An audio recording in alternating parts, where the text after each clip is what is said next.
lives that there is a time before and a time after. In a big way, September 11th for our nation, where there was a time before that and a time after that. Before that, airport security was one thing. After that, airport security was different. And there's all sorts of before and afters in that September 11th event. We're going to have a baptism here in a little bit, and for those parents, I can guarantee you there was a time before kids and a time after kids, because I have experienced that.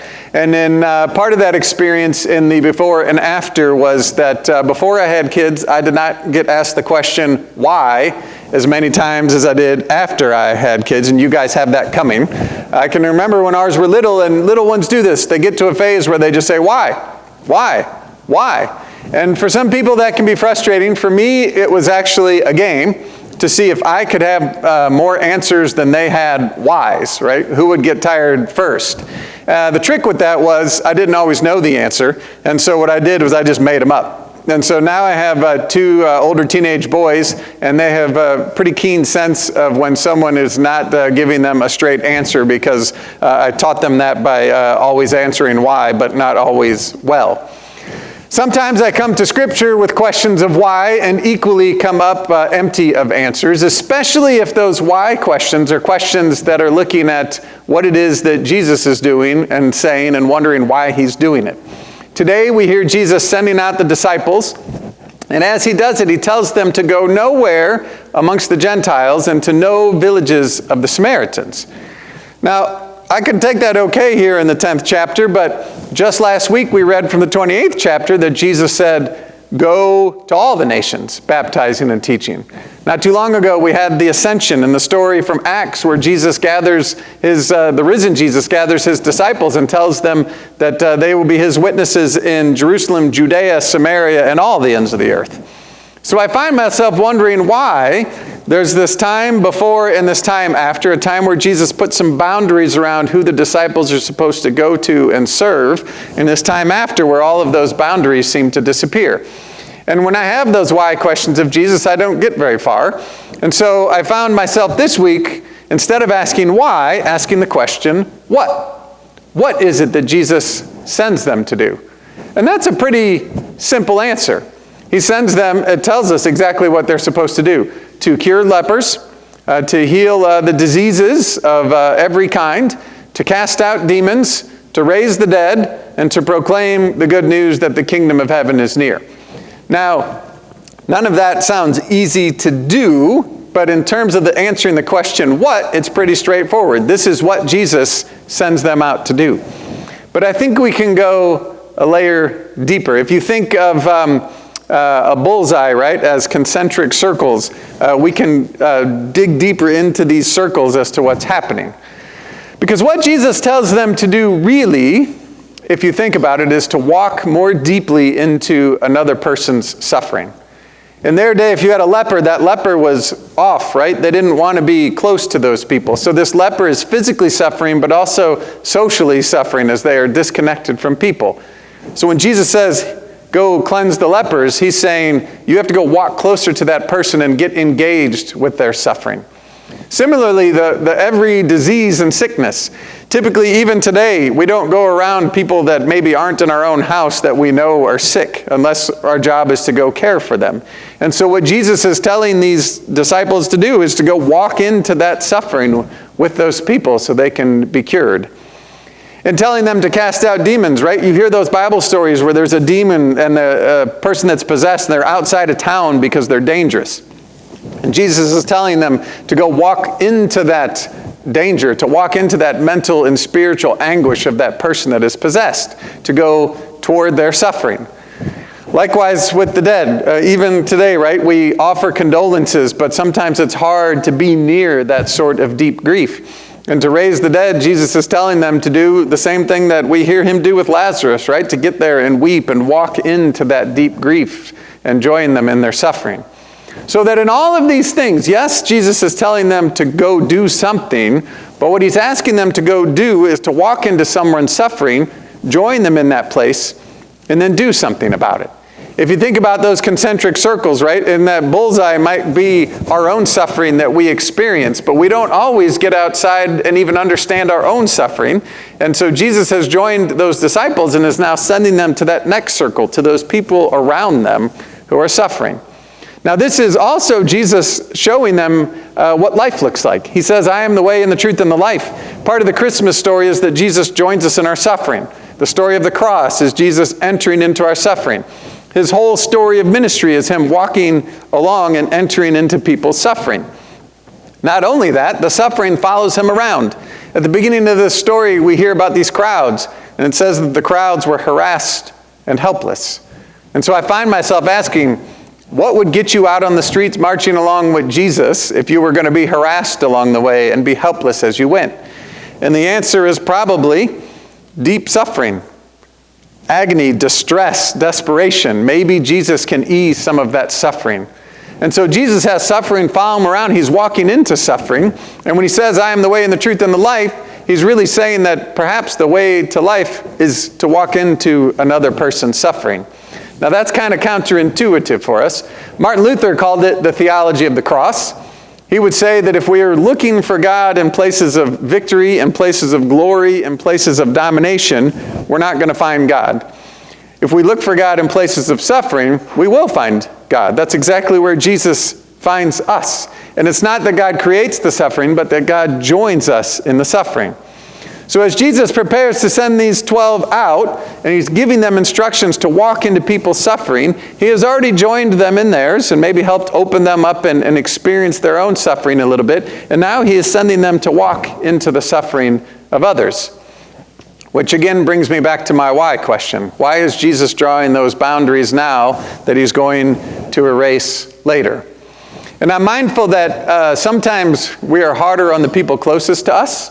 If a stranger were to steal your purse or wallet, you might be angry and frustrated.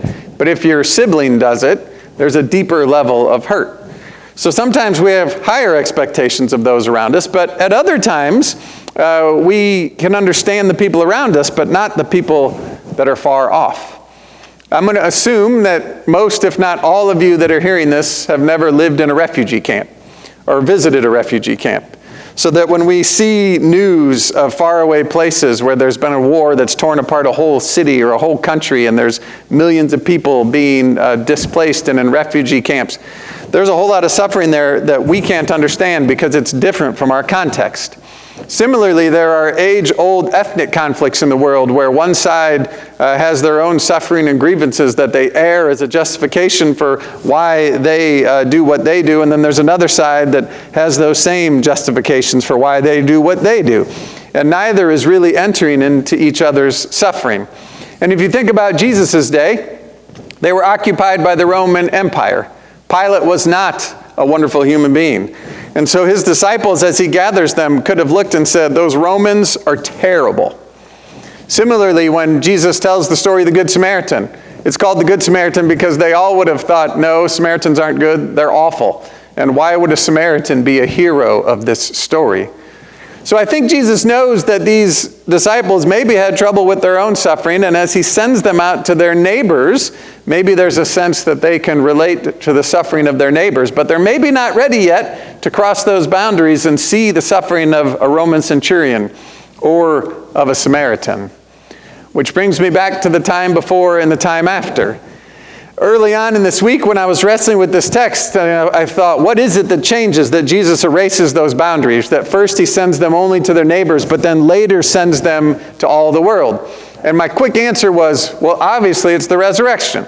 Before the resurrection is one thing. After the resurrection, Jesus has freed us to live in a different way. But I don't think that's it anymore. I've never thought about the cross this way. But if you were a Hebrew person, and you were in the Roman Empire, and the Samaritans were people that you didn't like, it would be easy to sit in your own suffering and blame those other groups and say they are the bad people and we are the righteous people. But then, when you come to the trial of Jesus, you get Pilate washing his hands, and whether his motives are pure or not, he stands up and says, this isn't mine. If you're going to execute him, if you want this to happen, you're going to have to make that call. And the disciples had to watch as their neighbors, as their leaders, Probably the people that they grew up with stood and shouted, "Crucify him, crucify him." And the violence that they could have maybe just applied to Pilate, they now have to see in their own neighbors and see that brokenness of humanity among them.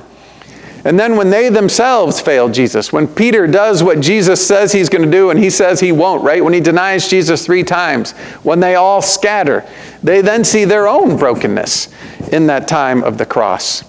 So that there's a time before the cross where they could look at all these other nations and peoples that weren't part of their neighbor community and maybe see brokenness and evil and violence and look at themselves and say, that's not who we are. We are the ones that suffer. But then after the cross, they now have to have a different view and see that they themselves are capable of some of this stuff and that their neighbors are capable of violence. And that it's not just the Romans and the Samaritans, but it's all of humanity that lives with this struggle. Now then, when the resurrected Jesus comes, in this time after the cross, and says, go to all the world, they've been on a journey. They've had to cope with their own struggling. They've had to wrestle with their own being in the world. They've had to go walk into the suffering of their neighbors, and now they can walk more deeply into the suffering of the whole of the world, even with those people that they disagree with and that they have struggled with. I, as a parent, had a time before kids and a time after kids. And before that, I don't know that I really understood what it meant to walk into the suffering of another human being, right? I could claim my own.